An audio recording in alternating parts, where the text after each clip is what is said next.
चीज़ें लेंथी हो गई थी। अच्छा, क्या होता है हमारे पास, हमने अभी तक देखा है जावास्क्रिप्ट के अंदर हम क्या करते हैं, वेरिएबल बना देते हैं। वेरिएबल, उसे कोई भी नाम दे देते हैं, जैसे कि एक्स है, उसके अंदर कोई वैल्यू स्टोर कर देते हैं।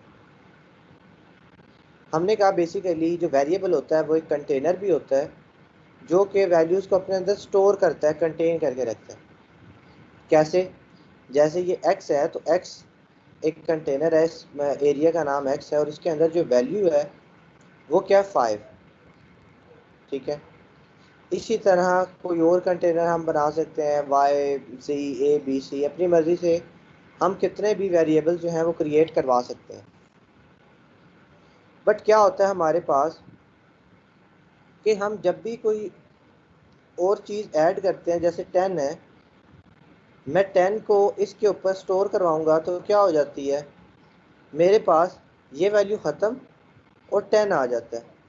यानी कि वैल्यू ओवरराइट हो जाती है उसके ऊपर, उसे मिटा के और एक नई वैल्यू स्टोर हो जाती है। ठीक है, और अगर बाद में मैं इसके ऊपर कोई 20 रखवाना चाहूँ तो 20 को मैं आसान करवाता हूँ एक्स को, तो ये 10 भी ख़त्म हो जाता है और क्या हो जाता है, ये 2 हो जाता है। यानी कि क्या हो रहा है, एट अ टाइम एक वेरिएबल के अंदर सिर्फ और सिर्फ एक वैल्यू जो है वो स्टोर होती है। हाँ, अगर हम मल्टीपल वेरिएबल बनाना चाहें तो मैं वाई बना सकता हूँ, जी बना सकता हूँ, ए बी बना सकता हूँ, कोई भी उसका नाम हो सकता है, मैं कितने ही वेरिएबल बना सकता हूँ। बट अगर मैं एक नाम के अंडर बात करूँ तो एक नेम के अंडर मेरे पास जो सिंपल वेरिएबल है वो क्या करवा रहा है, वो सिर्फ एक ही वैल्यू को स्टोर करवाता है। अब कुछ सिनेरियो में ऐसा होता है कि मुझे एक नाम के अंदर मल्टीपल वैल्यू स्टोर करवानी है, यानी कि उसका नाम एक ही रहे, जैसे ये एक्स है, एक्स ही रहे, बट एक्स के अंडर मल्टीपल वैल्यूज जो हैं वो स्टोर हो जाए। तो मुझे आप लोग बताएं कि ऐसा करने के लिए मेरे पास सोल्यूशन के तौर पे क्या सोल्यूशन हो सकता है। सर एरे अरे बना सर, लेंगे। जी, क्या सोल्यूशन हो सकता है मेरे पास? अरे बना लें सर। क्वेश्चन रिपीट करें। अरे बिल्कुल ठीक बनाएंगे। है, एक अरे बना सकते हैं हम। ठीक है, बिल्कुल सर ठीक है, जो लोग कह रहे हैं अरेज क्रिएट करेंगे, बिल्कुल ठीक है। अब हमारे पास होता क्या है जी एहतशाम? सर मैं कह रहा हूँ रिपीट कर दें एक बार। अच्छा, मैं रिपीट बिल्कुल करने लगा हूँ। अब देखें, मैंने बात ये किया है कि जैसे एक्स है, अब एक्स के अंदर एक टाइम पे एक वैल्यू स्टोर हो रही है, जैसे कि 5 है, 10 रखवाएंगे तो 5 ख़त्म हो जाएगा, 10 आ जाएगा। 20 रखवाएंगे तो 10 ख़त्म हो जाएगा, वो 20 से अपडेट हो जाएगा। यानी कि एक टाइम पे एक वेरिएबल के अंदर सिर्फ एक ही वैल्यू हम स्टोर करवा सकते हैं। जैसे ही हम कोई और वैल्यू से असाइन करते हैं, पुरानी वैल्यू गायब हो जाती है और नई वैल्यू उसकी जगह पे ओवरराइट हो जाती है। हम क्या चाह रहे हैं कि हम एक नाम के अंडर मल्टीपल वैल्यूज़ को स्टोर करवा लें। कैसे? जैसे कि ये मेरे पास अगर कोई लिस्ट है,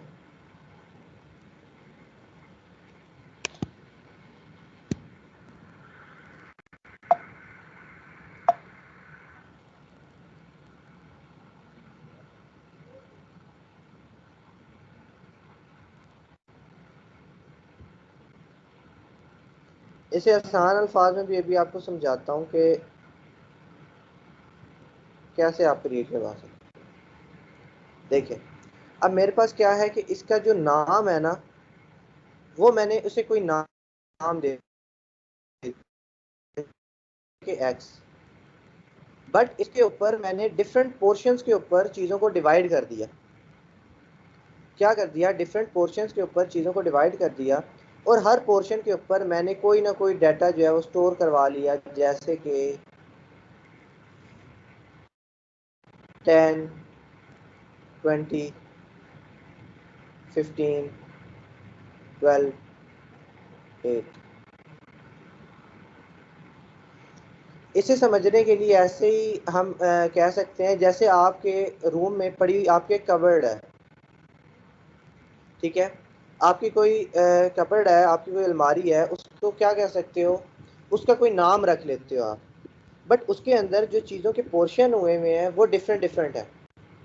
एक पोर्शन के ऊपर आप अपने क्या रख लेते हो, आप अपने कपड़े रख लेते हैं, दूसरे पोर्शन के ऊपर आप अपनी वॉलेट और चाबियां वगैरह रख लेते हैं, तीसरे पोर्शन के अंदर आप अपनी एसेसरीज वगैरह रख सकते हैं, जिसके अंदर आपकी वॉचेस वगैरह आ जाती हैं। एक के अंदर आप शूज़ रख सकते हो, एक के अंदर डॉक्यूमेंट्स रख सकते हो। तो क्या होता है, उस अलमारी का एक नाम है, बट उस अलमारी के अंदर डिफरेंट पोर्शन में चीज़ें डिवाइड हुई हैं। यहाँ पे भी हम इस तरह का जो काम है वो बिल्कुल करवा सकते हैं। उसे हमने कहा कि हम एरे कहेंगे। क्या कहेंगे? एरे कहेंगे। मुझे कोई डेफिनेशन बताएगा कि एरे की डेफिनेशन क्या होती है? हैंड रेज कीजिएगा।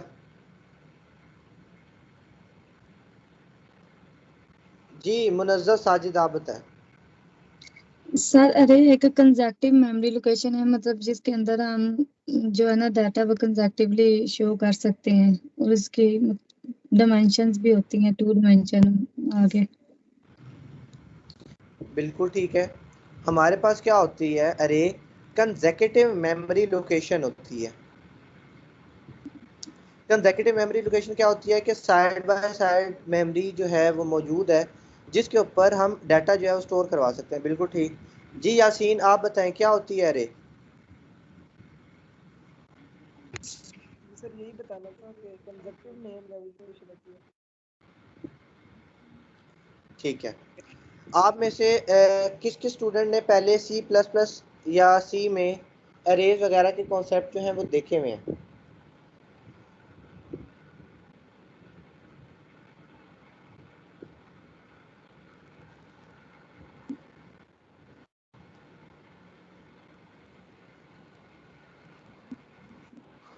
ठीक है।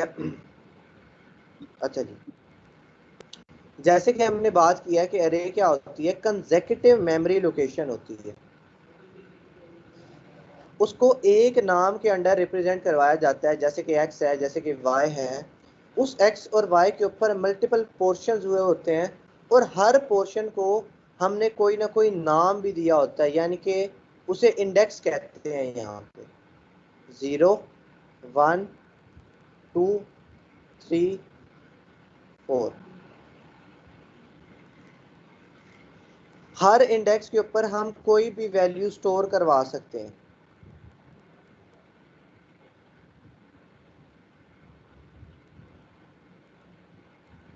क्या करवा सकते हैं? हर इंडेक्स के ऊपर आप किसी भी तरह की वैल्यू स्टोर करवा सकते हैं। अच्छा, ये जो इंडेक्स होते हैं ना, ये ऑटो जनरेटेड होते हैं, ये ऑटोमेटिकली क्रिएट हो जाते हैं, हम इन्हें क्रिएट नहीं करवाते।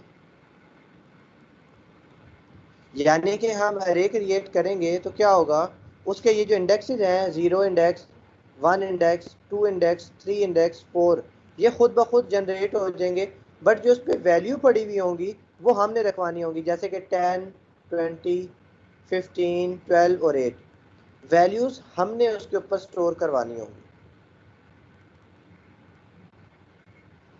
अब आप लोग सोच रहे होंगे कि सर हमें इस चीज़ की ज़रूरत आखिर क्यों पड़ी है? हम सिंपल जब वेरिएबल से काम करवा रहे थे तो ये अरे का कॉन्सेप्ट कहाँ से आ गया? हम क्यों ऐसे कर रहे हैं कि हम इंडेक्स ले रहे हैं और उसके ऊपर वैल्यूज़ को स्टोर करवा रहे हैं? देखें, हमारे पास क्या होता है, जब हमें डिफरेंट टाइप का डाटा, एक टाइप का डाटा, एक ही तरह का डाटा अगर स्टोर करवाना पड़ जाए, तो हम क्या कर लेते हैं, हम अरे को क्रिएट करना प्रेफर करते हैं। किस तरह से? जैसे कि हमने कहा कि हमारे पास वेरिएबल के अंदर किसी भी तरह की चीज़ स्टोर हो सकती है, इसी तरह हमारे पास अरे के अंदर भी किसी भी टाइप का डाटा स्टोर हो सकता है, और एक अरे के अंदर मल्टीपल टाइप का डाटा भी स्टोर करवाया जा सकता है। ठीक है। अच्छा, अब क्या होता है, हमारे पास इमेज है, इमेजेस हैं, इमेजेस के सोर्स हैं, source number 1, source number 2, source number 3, कोई भी सोर्स है उसके, हमने इन सब सोर्स को कहीं पे अपने पास स्टोर करवाना है, तो हम क्या कर लेंगे, हम एक अरे क्रिएट करवा लेंगे और इसके ऊपर सारे ये जो डाटा है ये स्टोर करवा लेंगे। फिर हम वन बाय वन इसे रीड कर सकते हैं और सोर्सेज को गेट कर सकते हैं। ठीक है, इस तरह हमारा ये काम क्या हो जाएगा, ज़रा सिंपल हो जाएगा। एक चीज़, दूसरी चीज़ क्या है, कल को हमने, मैं कोड ओपन कर लेता हूँ,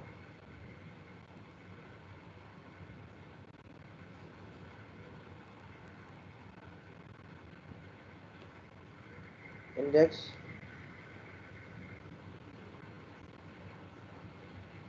देखें कल को हमने क्या काम करना है। मैं यहाँ पे फिलहाल इसे रन करता हूँ।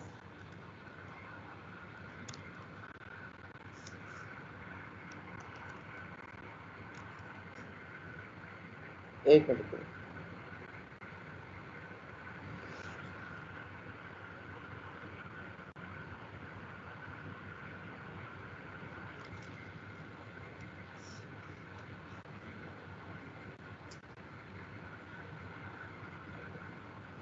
अच्छा जी, मेरे पास क्या हो गया, मैंने इसे ओपन कर लिया लोकल होस्ट पे,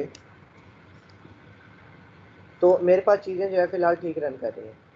देखें हमने क्या बात की थी कि हमने जावास्क्रिप्ट की मदद से चीज़ों की मैनिपुलेशन भी करवानी है। क्या करवानी है, चीज़ों की मैनिपुलेशन करवानी है। क्या मुराद है कि देखें यहाँ पे एलिमेंट्स होंगे, जैसे कि पैराग्राफ है, फिर पैराग्राफ है, डिफरेंट तरह की चीज़ें होंगी।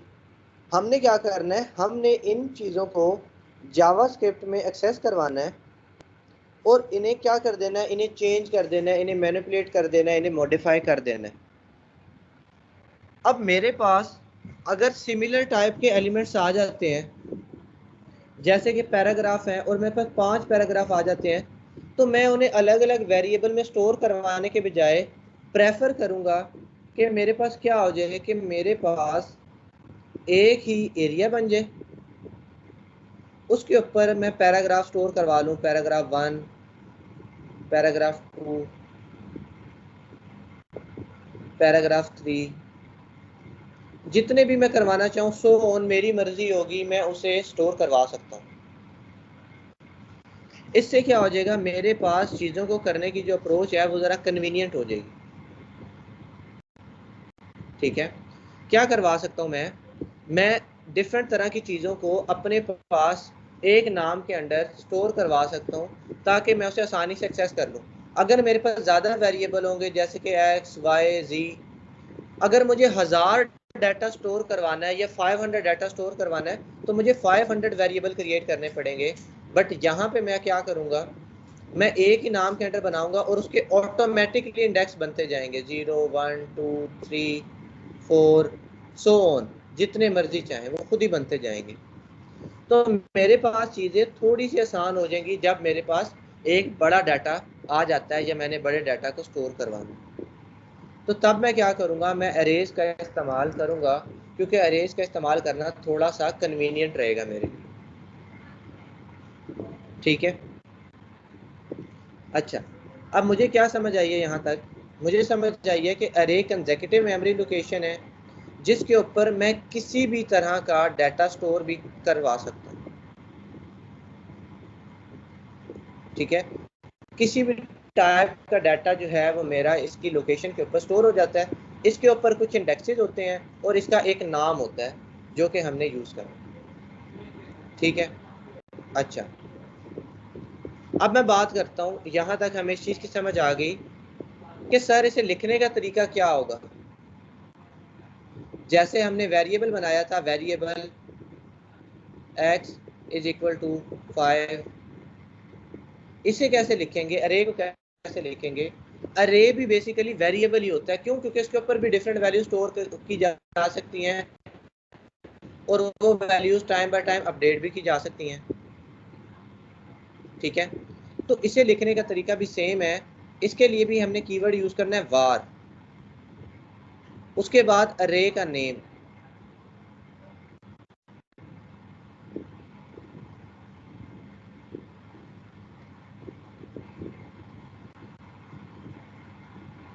उसके बाद हमने क्या कर लेना है, हमारी जो सबसे बड़ी वाली ब्रैकेट होती है हमने वो स्टार्ट कर लेनी है, और उसके बाद value 1, value 2, value 3, so on, जितनी भी वैल्यूज आपके पास मौजूद हैं आपने पुट कर दी, और एंड पे टर्मिनेटर सेमीकोलन। एक अरे को क्रिएट करने के एक से ज़्यादा तरीके मौजूद हैं, ये भी तरीका है, एक और भी तरीका हमारे पास मौजूद होता है, बट मैं आपको रिकमेंड करूंगा कि यही तरीका यूज़ करें क्योंकि ये उससे ज़्यादा आसान है। एक और तरीके की मदद से भी अरे जनरेट की जा सकती है, बट हम क्या करेंगे, इसी तरीके से बनाएंगे। ठीक है, क्या होगा, हमें क्या पता लगा कि हमें अरे लिखना है, अरे का नाम, उसके बाद उसकी वैल्यूज, और फिर हमने ख़त्म कर देना। ये चीज़ ऑटोमेटिकली इंडेक्स पे आ जाएगी, ये 0 पे, ये 1 पे, ये 2 पे ऑटोमेटिकली आ जाएंगी, ये हमें करवाने की ज़रूरत नहीं पड़ेगी। मैं यहाँ पे आ जाता हूँ, यहाँ पे आके मैं इसका सिंटैक्स लिखता हूँ, वेरिएबल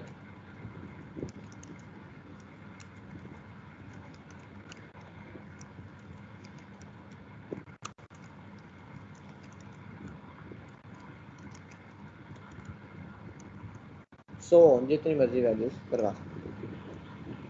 ठीक है, अब इस चीज़ को मैं कैसे लिखूंगा, यहाँ पे मैं सबसे पहले वार का कीवर्ड यूज़ करता हूँ, फिर मैं कह देता हूँ माई अरे, कोई भी नाम दे सकते हैं, मैं उसे नाम देता हूँ माई अरे।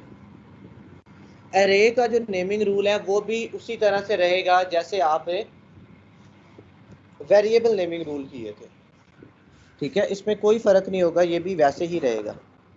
फिर हमने क्या किया था, हमने ब्रेसेस यूज़ कर लेनी है, उसके अंदर 10, 20, 30, 40, 50, उसके बाद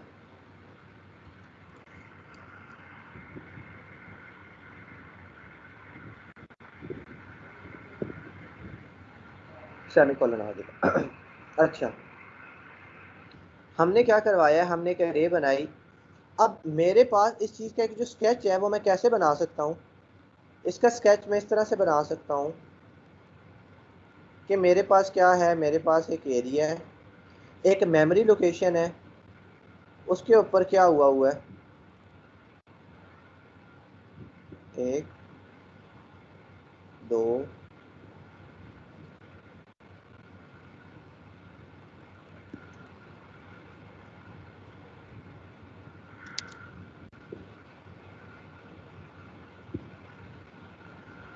10 रखवा दिया, 20, 30, 40,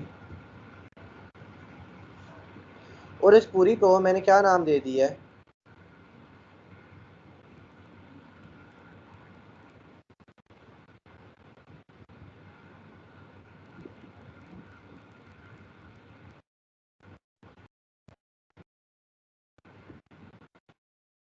माई। और इसके जो इंडेक्सेस हैं वो ऑटो क्रिएट होंगे, 0 पे ये है, 1 पे ये है, 2 पे ये है, 3 पे ये है, और पे ये है। याद रखना है इंडेक्स हमेशा 0 से शुरू होता है। क्या होता है, इंडेक्स हमेशा 0 से स्टार्ट होता है और आगे एक एक इंक्रीमेंट होता जाता है उसके अंदर। मैं क्या कर लेता हूँ, मैं इसे टेस्ट करता हूँ कि क्या मेरे पास ये चीज़ क्रिएट हुई भी है कि नहीं। मैं लिखता हूँ डॉक्यूमेंट डॉट राइट माई अरे,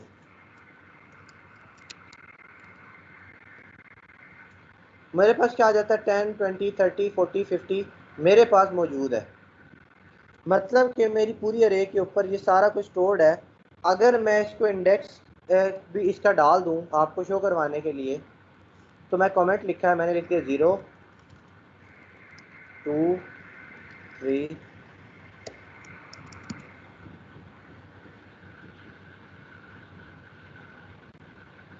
अच्छा। अब यहाँ तक तो मैंने पूरा उसका नाम लिखा है, तो मेरे पास वो सारी वैल्यूज आ गई। अगर मैंने एक पर्टिकुलर वैल्यू एक्सेस करनी हो जैसे कि 20, तो मैं कैसे एक्सेस कर सकता हूँ? जैसे कि मुझे सिर्फ इसकी ज़रूरत है, बाकी सब की ज़रूरत नहीं है, तो मैं कैसे इसे पिक करूँ?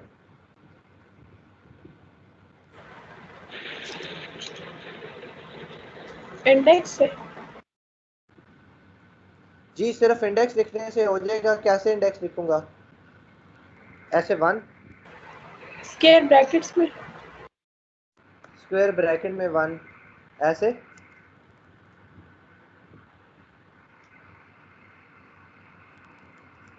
जी कैसे एक्सेस कर सकेंगे? आपके हिसाब से क्या होगा कि हम किस तरह से इसे एक्सेस कर सकते हैं? अरे का नेम लिखेंगे और ब्रैकेट के अंदर इंडेक्स लिखेंगे, जैसे कि 1 लिखेंगे। बिल्कुल ठीक है। देखिए इसके लिए हमारे पास 2 इंफॉर्मेशन होना ज़रूरी है, एक उस अरे का नाम और एक उसका इंडेक्स। अरे का नाम और इंडेक्स 2 चीज़ें हैं, ये हमें लिखनी मैंडेटरी होंगी, तब हमारे पास उस पार्टिकुलर जगह से उस वहाँ पे जो वैल्यू पड़ी है वो आ जाएगी। कैसे? मैं लिखूँगा माई अरे, ब्रेसेस यूज़ करूँगा और मैं लिख दूँगा 1। अब मेरे पास ये सारे के सारे नहीं आएंगे, ये इसी तरह से जैसे मैं आपको कहता हूँ कि आप मेरे कबर्ड में जाओ और कबर्ड में जो फर्स्ट एरिया उससे उसमें जो भी चीज़ पड़ी है वो ले आए, बाकी किसी एरियाज में नहीं जाना। जो फर्स्ट एरिया है, ठीक है, जिसे हमने 1 से रिप्रेजेंट करवाया हुआ है, वहाँ पे जो कुछ भी पड़ा हुआ है आपने गेट करके ले आना। मेरे पास क्या आउटपुट आएगी इसके हिसाब से?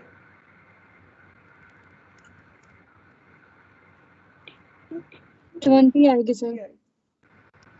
बिल्कुल ठीक है, मैं इसे रिफ्रेश करता हूँ, मेरे पास सिर्फ और सिर्फ 20 आ जाएगा। इसी तरह मैं इंडेक्स चेंज कर देता हूँ, मैं इंडेक्स 3 लिख देता हूँ, तो मेरे पास क्या आ जाएगा? मेरे पास आ जाएगा 40। जिस तरह से मैं इंडेक्स चेंज करता रहूँगा, मेरे पास वैल्यूज़ उस हिसाब से आती रहेंगी। बट याद रहे इंडेक्स उतने ही क्रिएट होते हैं जितनी वैल्यूज़ होती हैं, बाकी इंडेक्स तब क्रिएट होंगे जब वैल्यूज़ रखवाएंगे आप। 5, 6, 7, 8 सो ऑन, कितने भी इंडेक्स बन सकते हैं, तब बनेंगे जब उसके ऊपर वैल्यूज़ जो हैं वो स्टोर हो रही होंगी।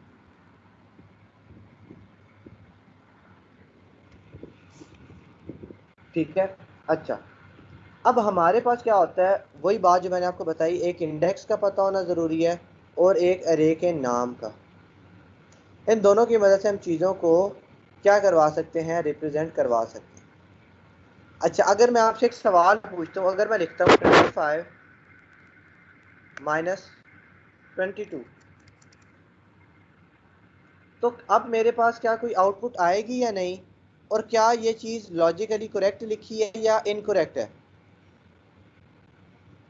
इनकरेक्ट है।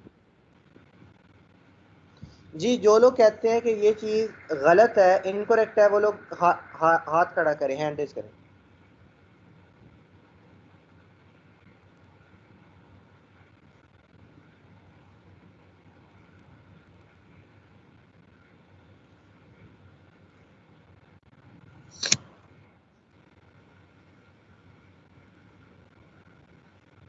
ठीक है,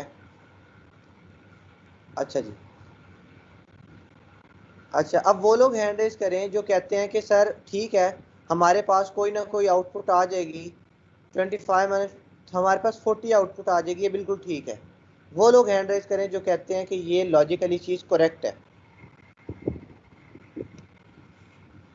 सर एक बार क्वेश्चन रिपीट कर दें। जी मैं कह रहा हूँ कि वो लोग हाथ खड़ा करें जो ये कहते हैं कि ये स्टेटमेंट लॉजिकली बिल्कुल ठीक है, कोई गलती नहीं है इसमें, सिंटैक्स बिल्कुल ठीक है, हमारे पास आउटपुट आ जाएगी।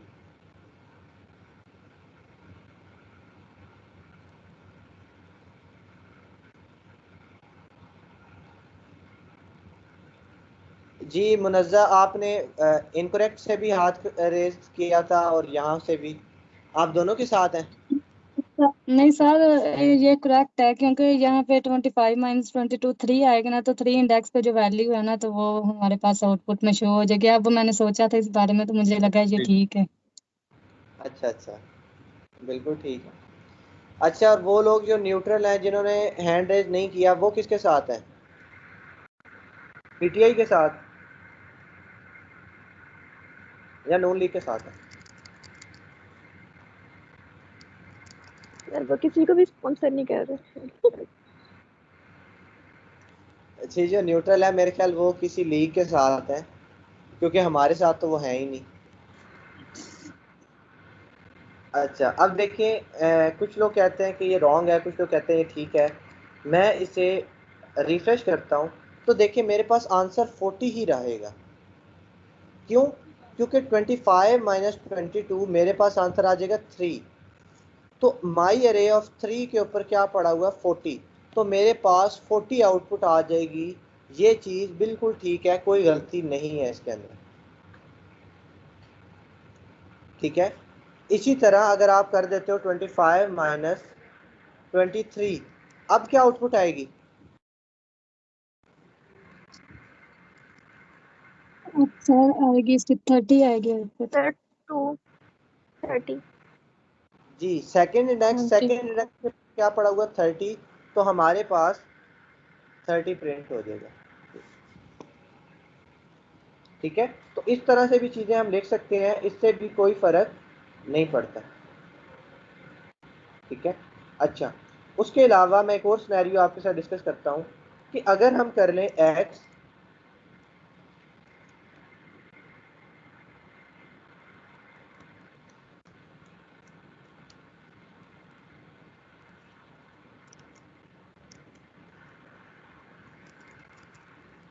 जी, मुझे बताएं कि अब मेरे पास क्या कोई आउटपुट आएगी? ये चीज़ लॉजिकली करेक्ट है या इनकरेक्ट है? सर आएगी। सर 1 आएगी। आपने एक्स को डिक्लेयर ही नहीं कराया। जी, एक्स को डिक्लेयर तो किया है हमने। अच्छा, यहाँ पे बिल्कुल ठीक है। अच्छा, अब बताएं क्या ये चीज़ ठीक है या नहीं ठीक? ठीक है सर। जी ठीक है। बिल्कुल। मैं सेव करता हूँ, मैं यहाँ पे आके रिफ्रेश करता हूँ तो देखिए मेरे पास 20 प्रिंट हो गया। क्यों? क्योंकि 1 के ऊपर 20 पड़ा हुआ है। देखिए, मैटर नहीं करता कि आप किसी वेरिएबल में स्टोर करवा के पास कर रहे हो, आप कोई अरिथमेटिक ऑपरेशन से वैल्यू ले रहे हो। मैटर ये करता है कि वो इंडेक्स आपके पास अवेलेबल है या नहीं। अगर तो आपके पास उसका जो आंसर है, जो उसका कंक्लूजन है, जो उसका रिजल्ट है, वो आपके पास कोई इंडेक्स बन जाता है, तो आपके पास कोई इंडेक्स की वैल्यू जो है वो प्रिंट हो जाएगी, जैसे कि मेरे पास यहाँ पे हो गई। ठीक है। तो इसे आप लोगों ने ऐसा नहीं करना कि हमेशा 1 2 3 ऐसे ही लिखेंगे, नहीं। हम कोई वेरिएबल भी पास करवा सकते हैं, किसी भी तरह से लिखवा सकते हैं। हमारे पास क्या रहेगी? चीज़ें बिल्कुल ठीक तरह से क्रिएट रहेंगी।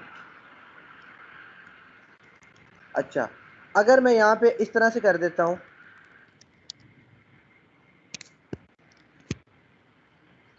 मुझे बताएं अब मेरे पास क्या आउटपुट आएगी? सर कुछ भी नहीं आएगी। सर कोई भी नहीं आएगी। ये सर सेंसिटिव। कुछ भी नहीं आएगी। क्यों? अब क्यों नहीं कुछ आएगी? अभी भी तो मैंने एक्स ही लिखा है यहाँ पे। सर आपने कैपिटल जावा एक्स डाल ये दिया ना सेंसिटिव। इसलिए।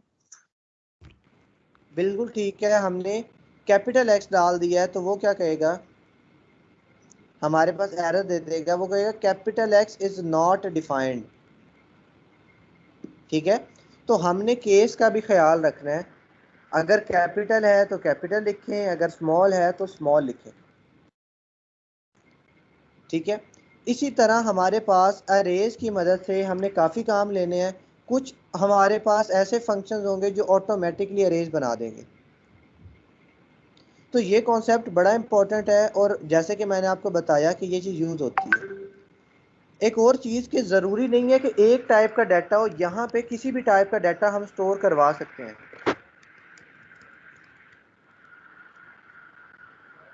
किसी भी टाइप का डाटा स्टोर करवा सकते हैं। क्यों? क्योंकि C++ के अंदर इसकी डेफिनेशन है कि अरे ऐसी मेमोरी लोकेशन है जो कि सिमिलर टाइप का डाटा स्टोर करवाती है। ठीक है, वो क्या है, ये इस तरह की इसकी ये चीज़ है कि C++ के अंदर ऐसा होता है कि अरे एक ऐसी मेमोरी लोकेशन है, ऐसा वेरिएबल है जो कि सिमिलर टाइप का डाटा स्टोर करवाता है। यानी कि अगर एक इंटीजर है तो सारे इंटीजर आएंगे, अगर कोई स्ट्रिंग है तो सारी स्ट्रिंग्स आएंगी। बट यहाँ पे हमारे पास क्या होता है, हमारे पास डिफरेंट टाइप का डाटा भी अरे के ऊपर स्टोर करवाया जा सकता है। ठीक है, क्या होता है, हम इसे बासानी स्टोर करवा सकते हैं, कोई एरर नहीं आएगा। जैसे कि मैं करके देख लेता हूँ। अगर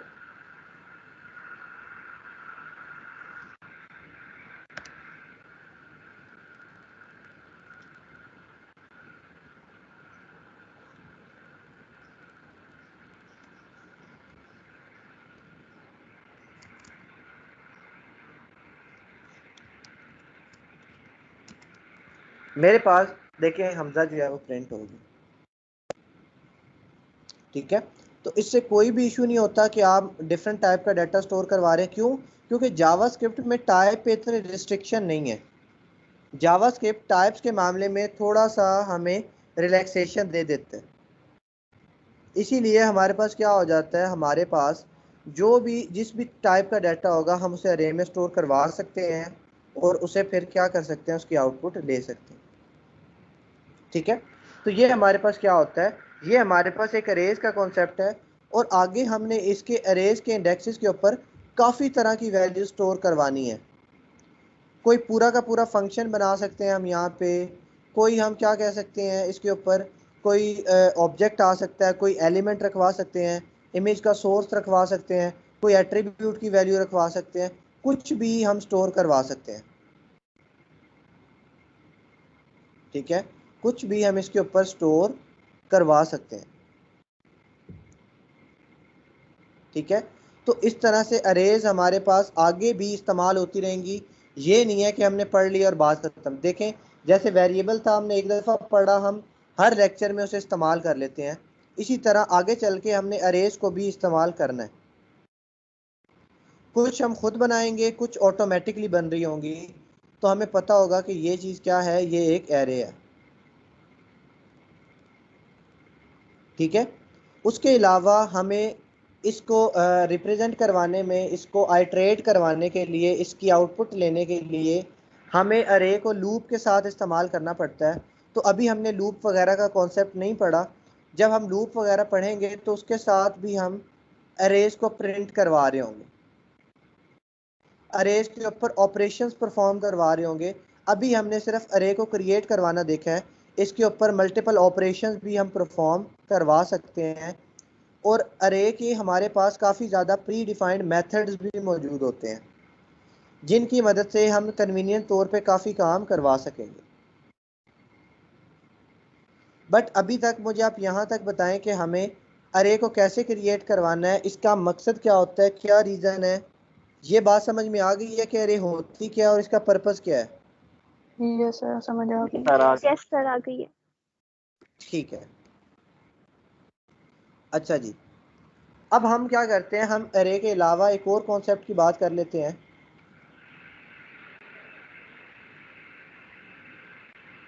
मैं इसे रिमूव कर देता हूँ। हमने क्या किया था, हमने अरिथमेटिक ऑपरेटर जो है वो पढ़े थे।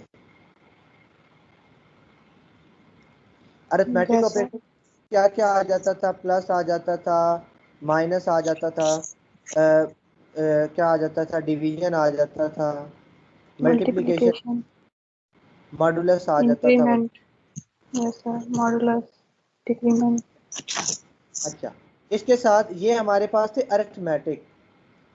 उसके बाद हमने कुछ कंपैरिजन देखी। कंपैरिजन में एक तो सिंपल इक्वल था, एक प्लस इक्वल था, एक माइनस इक्वल था, इसी तरह sub division equal, multiplication equal, so on. ये क्या थे, ये थे असाइनमेंट, जो कि कोई काम करवा के असाइन करवा देते थे, असाइन करवा देते थे। आज हमने क्या देखने हैं, आज हमने डिफरेंट तरह के ऑपरेटर देखने हैं जो कि होंगे हमारे पास कंपैरिजन ऑपरेटर्स।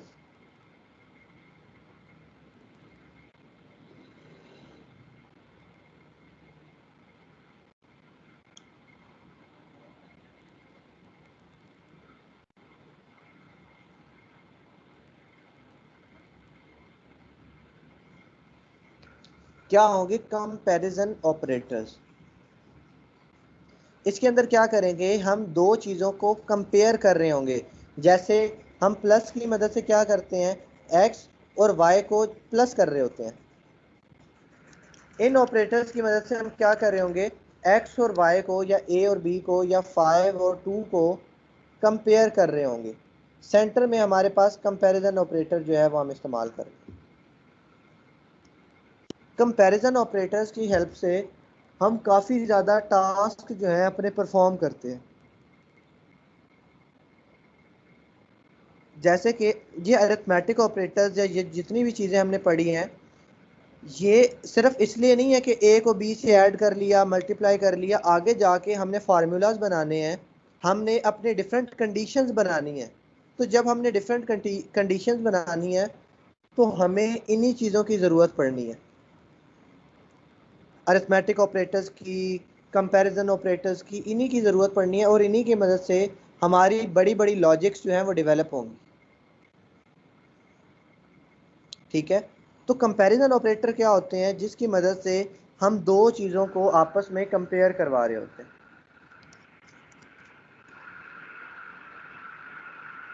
ठीक है, अच्छा मैं यहाँ पे लिख लेता हूँ।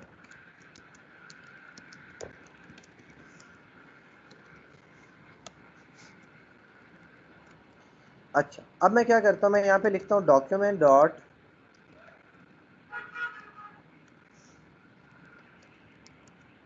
देखिए, यहाँ पे अगर मैं लिखूँ 2 + 3, मेरे पास क्या आउटपुट आएगी?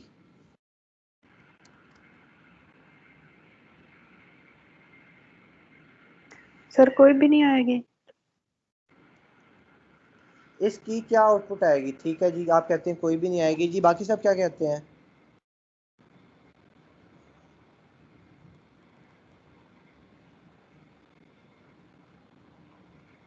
सर शायद नहीं आएगी।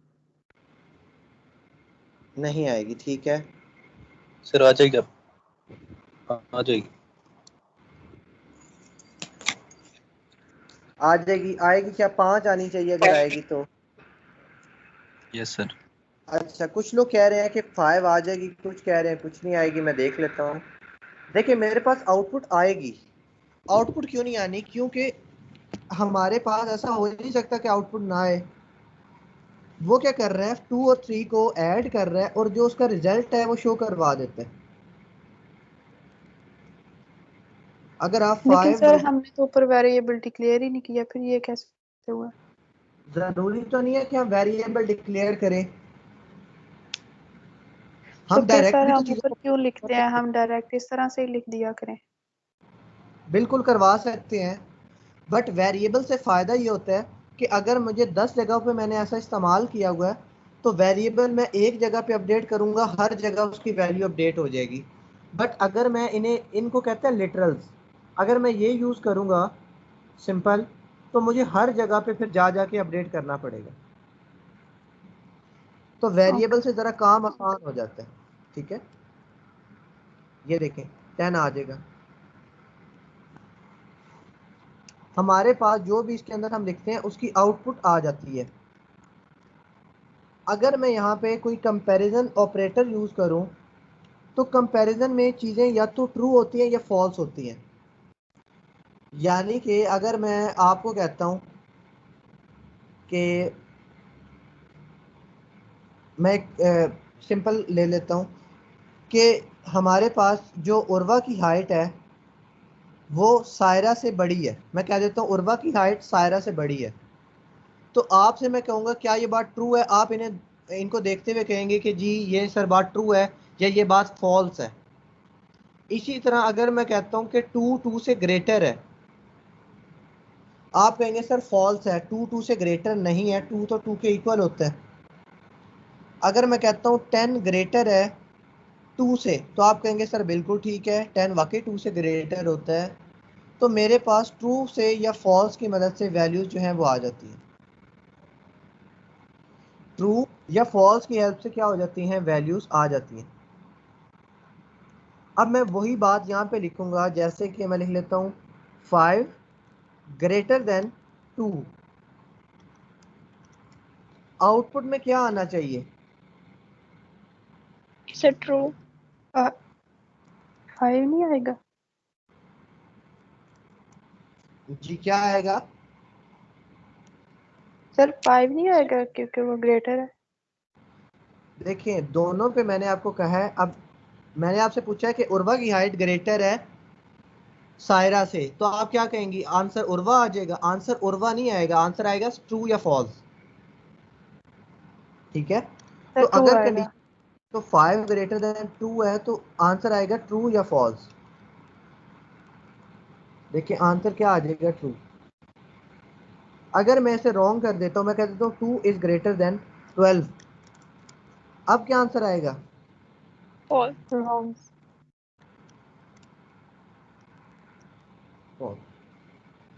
ये क्या करता है? ये हमारे पास चीज़ों को कंपेयर करवाते हैं कंपैरिजन ऑपरेटर।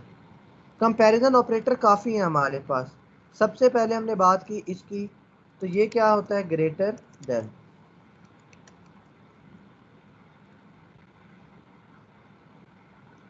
इसी को अगर मैं ऐसे लिख देता हूं तो ये क्या हो जाएगा? लेस देन बन जाएगा कि 2 इज लेस देन 12। ठीक है, क्या हो जाएगा? 2 इज लेस देन 12। तो आंसर अब क्या आएगा मेरे पास? ट्रू। ट्रू आ जाएगा। ये मेरे पास क्या आ जाएगा? ये मेरे पास आ जाएगा लेस देन वाला, कि 2 इज लेस देन 12। इनकी मदद से हम काफ़ी ज़्यादा काम आगे परफॉर्म करेंगे। अभी हम सिर्फ देख रहे हैं कि ये किस तरह की आउटपुट देते हैं, बट इनकी मदद से हमने काफ़ी ज़्यादा काम जो है वो परफॉर्म करवाने हैं। ठीक है, अच्छा अब देखें, 2 हो गया। अगर मैं कहता हूं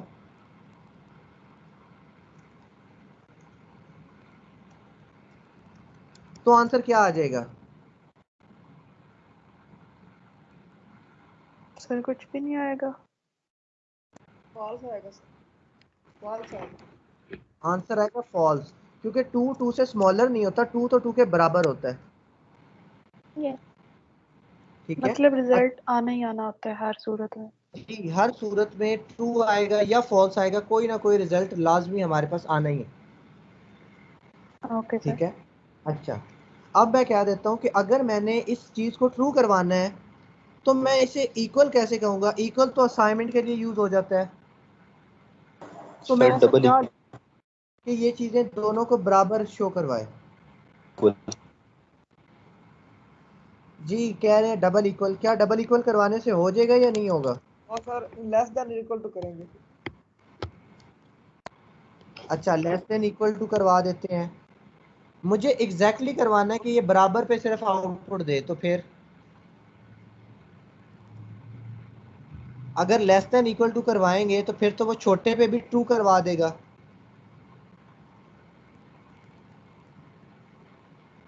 कंडीशन मैं लगा ले।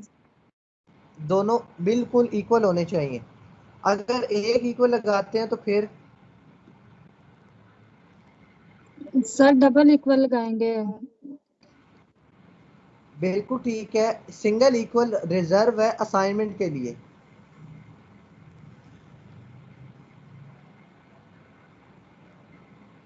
ठीक है, जबकि डबल इक्वल यहाँ पे रिप्रेजेंट करवाता है कि दोनों चीज़ों को आप कंपेयर कर रहे हो कि वो बराबर हैं कि नहीं। तो मेरे पास रिजल्ट आ जाएगा ट्रू।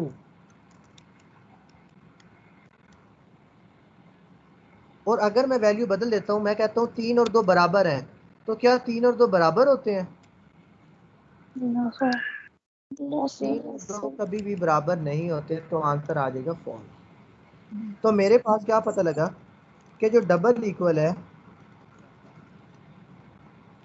वो इक्वल टू के रिप्रेजेंट है। इक्वल टू जब करवाना होगा तो डबल इक्वल यूज करना। अगर मैं यहाँ पे ऐसे लिख लेता हूँ, इसका क्या मतलब होगा? नॉट 3 इक्वल टू नॉट होगा, इक्वल नॉट। टू 2। इसका मतलब होगा नॉट इक्वल टू। मतलब कि मैं कह रहा हूँ 3 और 2 बराबर नहीं है, तो क्या अब ये बात फॉल्स है या ट्रू हो चुकी है? सर ट्रू है आप जी। बिल्कुल ट्रू है, क्योंकि 3 और 2 बराबर नहीं होते, तो बिल्कुल ठीक है।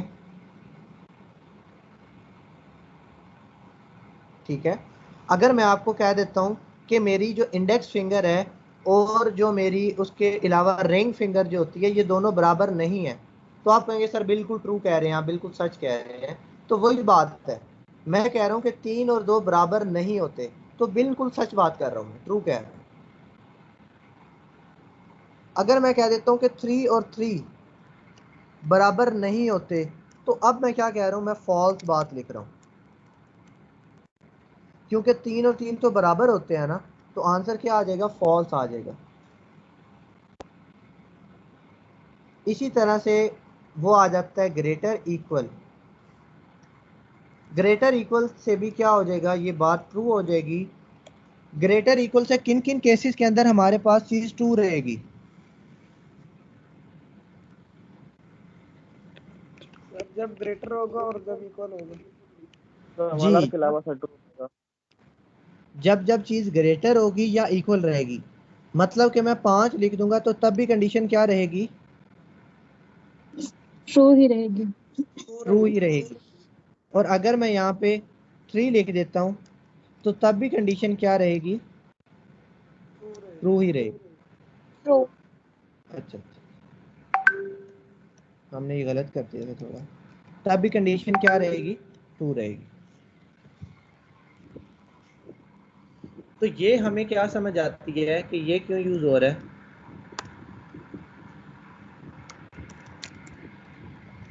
ग्रेटर देन और इक्वल टू। इसी तरह हमारे पास आ जाता है लेस देन इक्वल। वो क्या होता है हमारे पास, लेस देन और इक्वल टू। वो कैसे होगा, ऐसे यहाँ पे ये कंडीशन ट्रू है या फॉल्स है, फॉल्स है सर।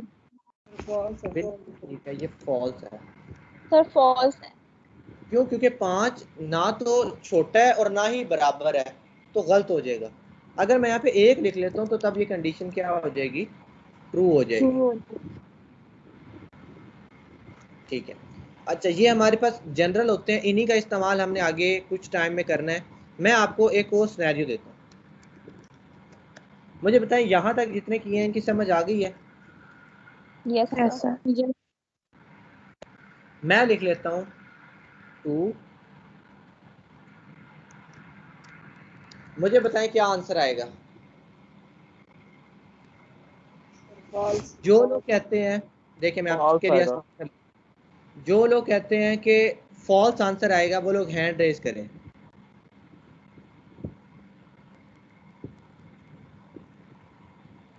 सर जिनको नहीं पता वो क्या करें?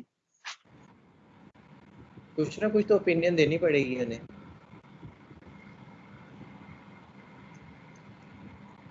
अच्छा, जो लोग फॉल्स के साथ हैं वो लोग ये आ गए। जो लोग कहते हैं कि आंसर ट्रू आएगा वो लोग हैंड रेज करें।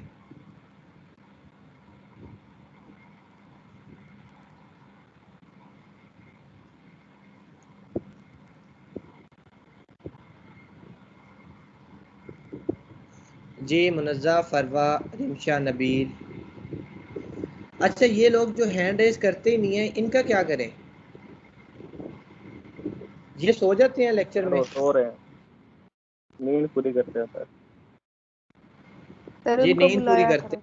हैं, साथ साथ ज्वाइन भी हो जाएगा, साथ साथ नींद भी पूरी हो जाएगी। सर उनसे सारे क्वेश्चन उन्हीं से पूछा करें।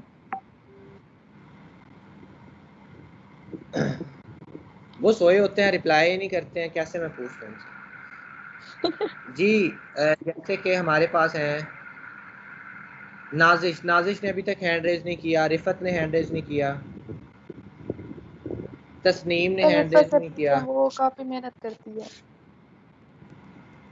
जी, बट हैंड रेज नहीं ना करती। जैनब ने भी हैंड रेज नहीं किया, जीशान ने भी हैंड रेज नहीं किया। इन ये न्यूट्रल है, इन्होंने कुछ नहीं बताया कि ये किसके साथ है।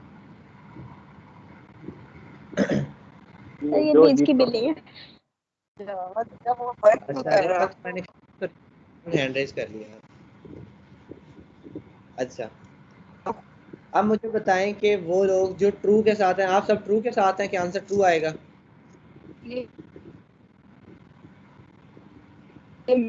ठीक। अच्छा, समाज ने दोनों साइड से रेज कर दिया। मेरी फाइल ओपन नहीं हो रही। नहीं सर वहाँ से काट लें, अब मैं यहाँ हो गई हूँ। अच्छा, दोनों साइड पे हैं आप, ट्रू के साथ भी, फॉल्स नहीं के साथ सर भी? नहीं, मैं ट्रू के साथ हूँ।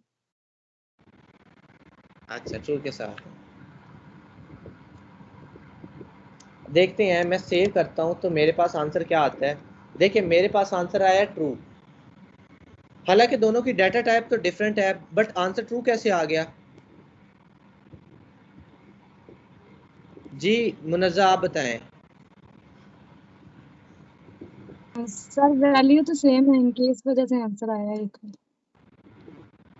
बिल्कुल ठीक है। जो डबल इक्वल होता है ये वैल्यू को चेक करता है सिर्फ। अगर आप वैल्यू डिफरेंट कर दोगे, जैसे मैं 21 कर देता हूँ, तो आंसर फॉल्स हो जाएगा। डबल इक्वल को टाइप से कोई भी कंसर्न नहीं होता, सिर्फ और सिर्फ उसे वैल्यू से कंसर्न होता है कि हम किस वैल्यू की बात कर रहे हैं। टाइप बिल्कुल मैटर नहीं कर रही होती उसके लिए, ठीक है। टाइप क्या होता है, बिल्कुल मैटर नहीं करती। अगर वैल्यू सेम है तो आंसर ट्रू है, अगर वैल्यू डिफरेंट है तो आंसर फॉल्स हो जाएगा। और सर वैसे भी जावास्क्रिप्ट में आपने बताया कि सबकी टाइप जो होती है ना वो मतलब सेम ही होती है अगर हम नाम भी लिखें तो। जी, बट यहाँ पे कोटेशन के अंदर जो चीज जाती है, मैंने आपको बताया था, वो स्ट्रिंग बन जाती है, वो हमारे जी पास नंबर नहीं रहती। बट अगर मैं ऐसा लेकिन चाहूँ अच्छा, अगर मैं ऐसा चाहता हूँ कि मेरे पास टाइप को भी चेक करे और वैल्यू को भी चेक करे, तो मैं क्या करवाऊंगा?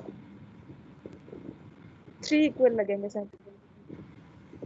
बिल्कुल ठीक बताया लारेब ने, हम ट्रिपल इक्वल टू यूज करेंगे।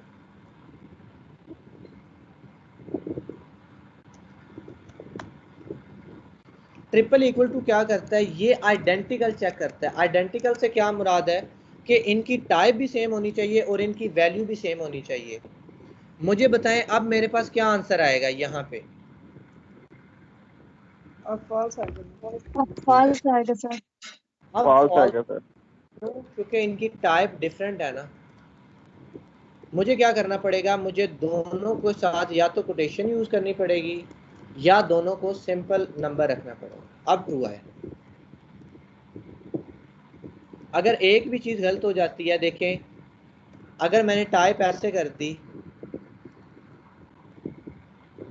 टाइप सेम कर दी बट वैल्यू चेंज कर दी, तब भी आंसर क्या आएगा? फॉल्स।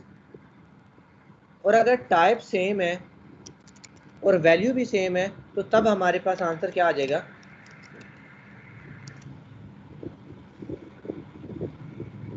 तो ये हमारे पास किस चीज को जज करता है, दोनों को, कि क्या चीज 100% आइडेंटिकल है या नहीं।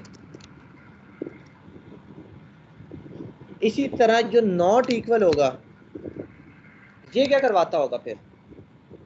Not double equal. सर ये उसके अपोजिट हो जाएगा। बिल्कुल ठीक है, ये आइडेंटिकल के ऑपोजिट हो जाएगा, यानी कि नॉन आइडेंटिकल।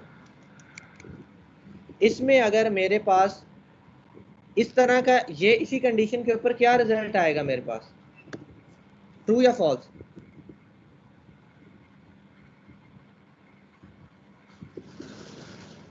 ये फॉल्स आएगा सर। सर फॉल्स है।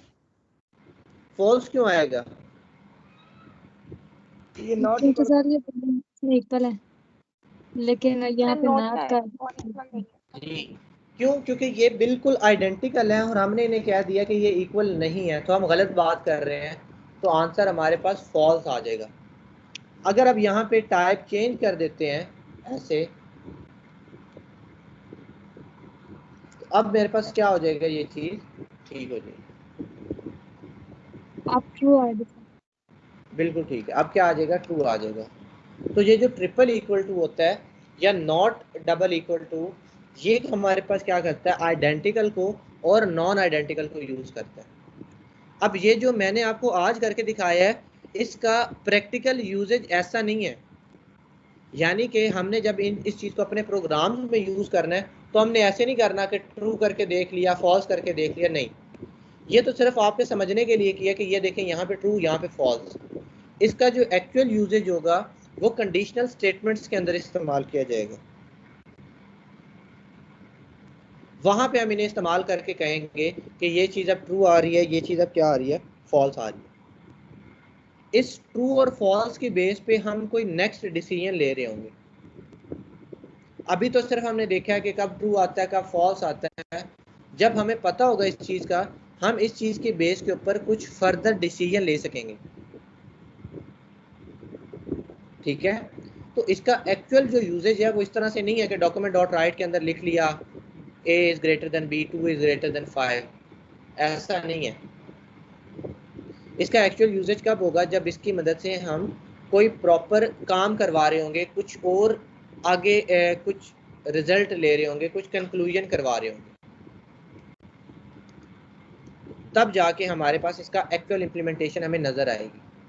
अभी तो सिर्फ हमने चीज़ें याद की हैं कि ग्रेटर क्या होता है, सिंबल याद किए हैं, इस सिंबल से क्या होता है, इस सिंबल से क्या होता है, ये सिंबल क्या होता है, ये सिंबल, बट इनका एक्चुअल यूजेज कुछ डिफरेंट है। कंडीशनल स्टेटमेंट्स के साथ हम इन्हें इस्तेमाल करते हैं। मुझे बताएं, यहाँ तक कंपैरिजन ऑपरेटर जितने हमने किए हैं इनकी समझ आ गई है? Yes sir. Yes sir. ठीक है, अच्छा हम क्या करते हैं, हम बस चीज़ों को इतना ही रखते हैं, आज के लिए इतना इनफ है। आप क्या करेंगे, आप इसकी प्रैक्टिस करेंगे, प्लस जिन लोगों की असाइनमेंट कंप्लीट नहीं है वो अपनी असाइनमेंट कंप्लीट करेंगे। और आज हमारे पास लास्ट दिन है असाइनमेंट सबमिट करवाने का, ये कर लें। फिर हम कुछ और कॉन्सेप्ट पढ़ के फिर जावास्क्रिप्ट के असाइनमेंट की तरफ आ जाएंगे कि उसके अंदर कुछ लॉजिकली काम कैसे करवाया जाए, कुछ काम कैसे किया जाए। ठीक है सर पर सर कोडिंग स्क्रीन दिखाइए अभी। जी, सर जब लेक्चर खत्म हो जाए तो फिर मेरे 2-3 क्वेश्चन है। जी ठीक है। सर वो कल वाली स्लाइड शेयर करते हैं प्लीज। जी कल वाली स्लाइड मैं ग्रुप में आपके साथ जो है वो शेयर कर दूंगा, आप लोग वहाँ से देख लीजिए। Okay sir, thank you. अच्छा जी, मैं फ़िलहाल अपनी रिकॉर्डिंग जो है वो यहीं पे क्लोज़ कर देता हूँ।